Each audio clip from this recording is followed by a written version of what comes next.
probably the best solution here would be that we train all these PTs and OTs or whatever in school to do better documentation or whatever.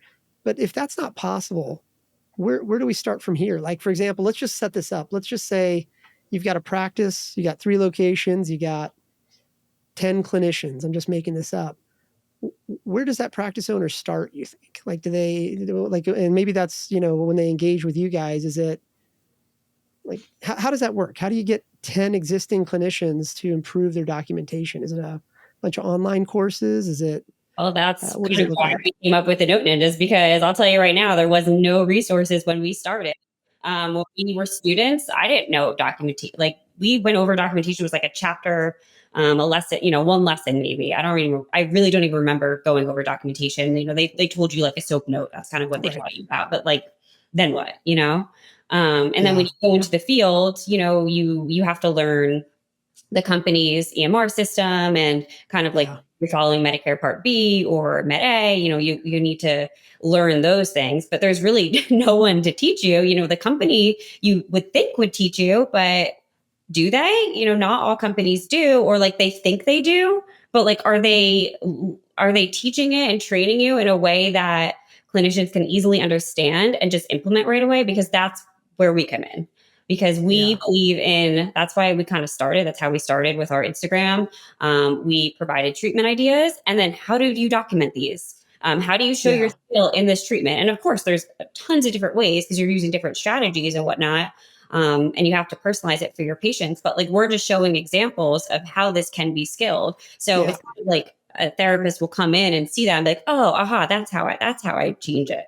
Or like, that's how I Yeah. document it. Because I think a lot of times we learn to like the actual facts of it. Like you can read the manuals and all of that. And there are some people that teach, the Medicare rules. But I feel like there wasn't much tying in, like Nicole was saying, of like the treatments. When we first started posting, people would seriously tell us they didn't do a certain activity because they didn't know how to document it. And we're like, really? And like a lot of people, it was a really big problem. So that's how we started tying it. So we'll say the rules, but we really try to tie it to the treatment so people know how to actually use it instead of just learning a lot of information and looking at their computer and Yeah. being like, "Great, well, how do I actually do this now?" Yeah. Yeah. Yep. Yep. Yep. The and I know I'm jumping all over the place. I probably should have at some point. I probably should. I bet I'm probably diagnosable for ADD, but I just am too lazy to go to the doctor. But what about audits? Like, how, I love that example you just used, that like they didn't even do a certain thing because they didn't know how to document it, right? But like switching gears and flipping the coin maybe to the other side, like what about like audits? There's something in your content about like how to make your documentation audit proof, which sounds like a pretty bold claim, but you guys seem pretty practical. So how do you do that? Like, Well, what that is wasn't that? the main focus for our content until we had utilization reviewers and appeals specialists reach out to us saying how useful our information is. We actually just spoke to an appeals specialist who literally was like praising us and being like, I actually use your information to help me in the court. And like a Wow. checklist and a guide to why this is reimbursable or why it's not, why it should, all those things. So, our resources provide that guide for other auditors. Yeah. Yeah. The and by the way, like, I don't disagree with anything you're saying, and we don't have like the training that you guys do, right? But on the flip side, we're the system of record for all of our clients, and so when they get audited, for example, they're exporting data from our systems to then give and all that. So, at the very least, I can probably just say like, yeah, the ones that have any trouble at all during that process, you can almost always bring it right back to the documentation. They either didn't prove something, they didn't prove that they had the skill, they didn't document something. It's always the documentation. It's the source of it. Like, people think it's probably like fraud is like the number one thing. More often than not, it's somewhere in the documentation that they sort of screw up. A lot of people don't know So why their notes are being denied too. Like they're not right, taught that. They have no idea. So, right, we've right, consulted a lot of specialists and people who are qualified in doing this. yeah, And they tell us the red flags, which is, it's too vague. You're not being specific enough. You're not showing your medical necessity. So we're yeah, tying in yeah, all these things and showing therapists like, how to do that, how to tie that into each note that they're writing. Yeah. Yeah. The there was something else that you guys had mentioned, like one of the topics that I'd kind of like jotted down when we were thinking about this episode was, you guys have said something in the past about advocating for the profession through documentation. Um, can you explain what that means? I think I conceptually get it, but can you talk about that? Right. So we were saying, as much as people hate documentation, like we were saying before, you have to have a record of everything that happens.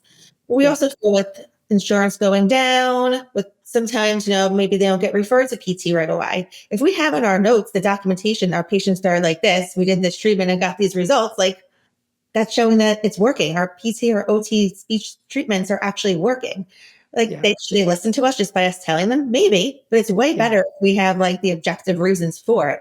So by doing good documentation, showing your objective measures, your skilled care, and then saying these patients are all getting better, maybe that will help one day with reimbursement. Maybe more people will refer to us. I just think that would definitely help by showing like the definite improvements. Yeah. Um, so like, what do you, I'm probably going to lose some friends on this one, but what do you say to like, it seems to me that, okay, I'm probably going to lose some friends on this, but maybe they can make me sound nicer in the post-production here. But what do you say to like all these startups that are coming out now? They're like, hey, just record the patient encounter on your phone and we will turn that into the note or the documentation for you. Like, obviously you can make me the bad guy here because I asked the question, but like, what do you say to them? Because like, well, anyway, I don't want to inject my opinion yet, but what do you say to those people? Like, I know that what you said earlier, because I agree with what you said earlier. Like, we've got to teach, like, before you outsource the products, you got to teach the clinician what good documentation looks like, right? But no, you guys are both, you're PTs, OTs, so you've been in the world now. Like, what do you say to somebody like that? Like, is it, and maybe the answer is, hey, I don't want to talk about this. We'll move on. What do you say to all these like new startups that make it sound so easy? Like, just record it. We'll do all the documentation for you. Like, what do you say to them? Like you still need to learn it. Like we were saying in the beginning, you still have to have a foundation because what you're saying out loud might not show your skill, might not show the medical necessity of it. You still need to know like what words to say, what things to show, like what you're doing is correct. It's also, I would not want to talk the entire time, like for an 8, 9, 10 hour day, like just talking everything I'm doing. I'd rather like not. I find it a lot of work too, but You have to make sure Yeah.